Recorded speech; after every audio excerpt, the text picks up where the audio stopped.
Assalamu alaikum warahmatullahi wabarakatuh. Welcome class 8 to your computer class. Today we are going to study chapter number 2, Introduction to MS Access 2010. Let's start. As we store information in the form of text in MS Word and as a spreadsheet in the MS Access, in the same way, a table that stores user information can be stored in a database. A database software package is a tool for collecting and organizing data for retrieving meaningful information. Database can store information about people, products, orders, or anything else. Many times you start keeping information as a list in the word processing program or a spreadsheet as a list. As a list grows bigger, the redundancies or inconsistencies begins to appear in the data. It becomes difficult to understand data in list form.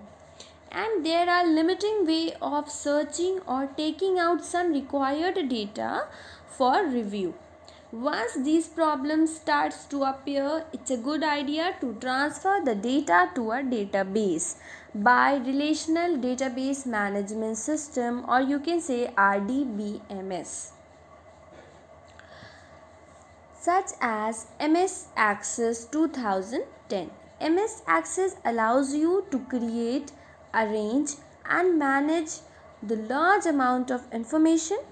After you create an access database, you can search any information and extract information from it to prepare the required reports. Now, advantages of using this DBMS. There are certain advantages of using DBMS. It reduces the problem of duplicate record. It reduces data redundancies, which means holding the same piece of data in two places. It ensures data consistency, which means that only the appropriate data can be entered. It allows sharing of data by authorized user.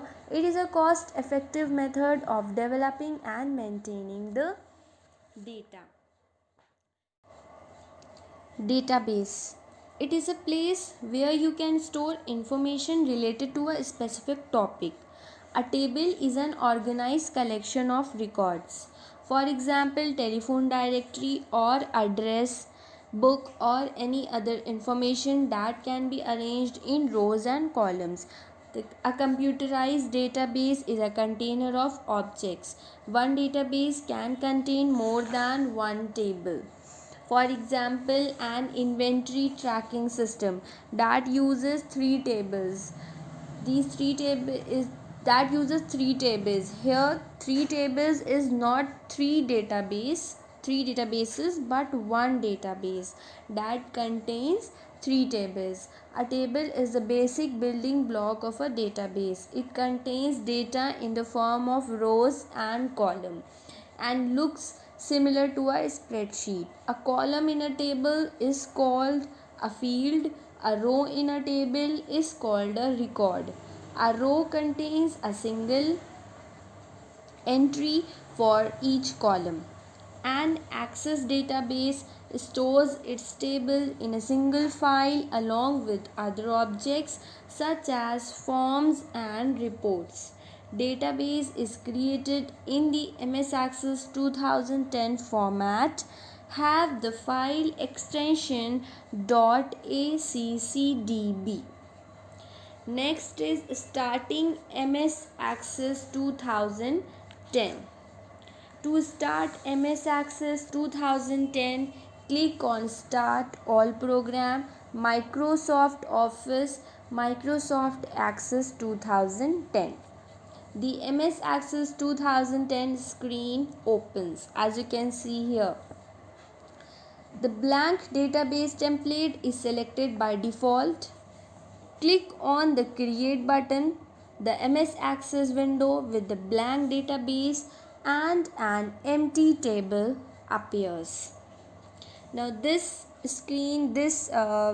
table has many components like title bar, file tab, quick access toolbar, ribbon, navigation pane, record navigation bar, status bar. You can see on your screens also.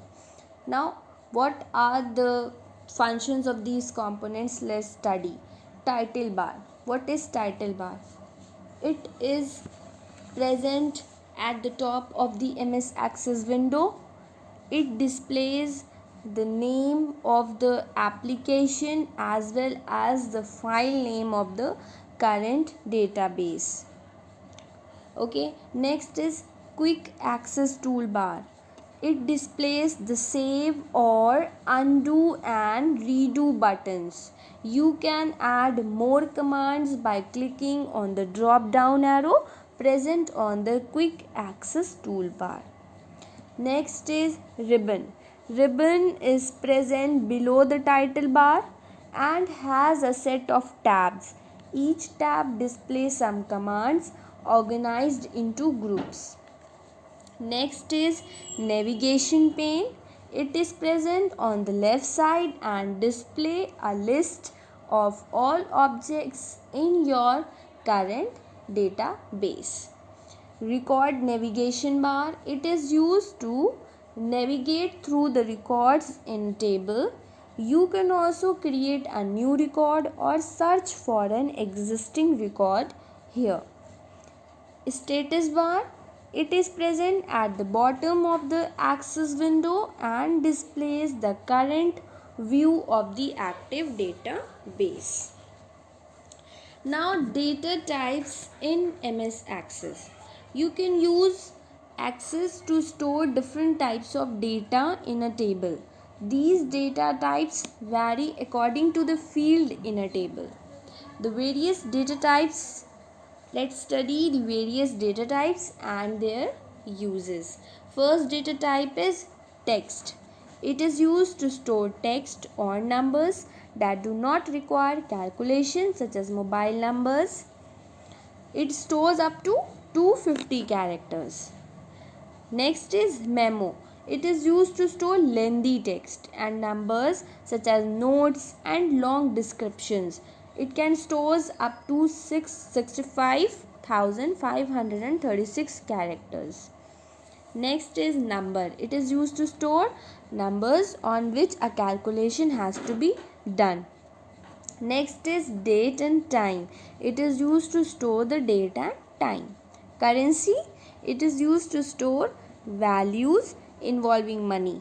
A currency symbol is automatically added to every entry in this field.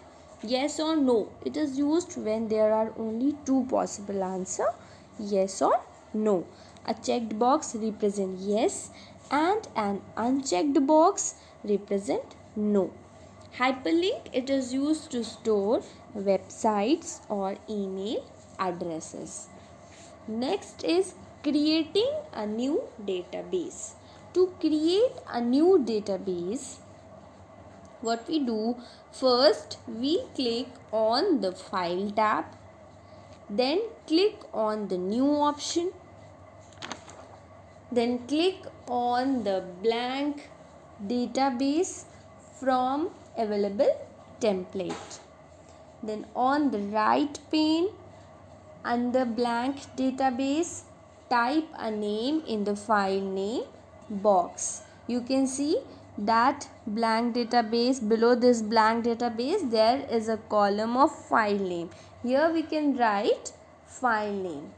Then we click on create. You can see here a new database with a table named table1 is created by default. Access creates an ID field in the table. To add more fields in the table, select a data type for the field. Click on the arrow next to the field name. Now select a data type from the list. You can see here. Then type a new name in the field. Type a new name in the field and press the enter key. To rename a field, right click on a field name and select the rename field option. You can see here is rename field option. You can select this option from the menu and then type a new name in the field for the field and press the enter key. To save the table, click on the save button on the quick access toolbar. The save as a box appears. Enter a name for the table and click on OK. Next topic is saving a database.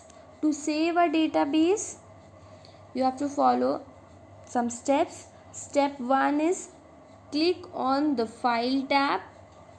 Click on the save database as option. You can see here, click on the file tab, click on the save database as option from the menu. The save as dialog box appears. Type a name for the database and click on the save button. Next is opening an existing database. To open and exit database, first step is click on the file tab, click on open. The open dialog box appears. On your screen, this is open dialog box. Select the desired database and click on open.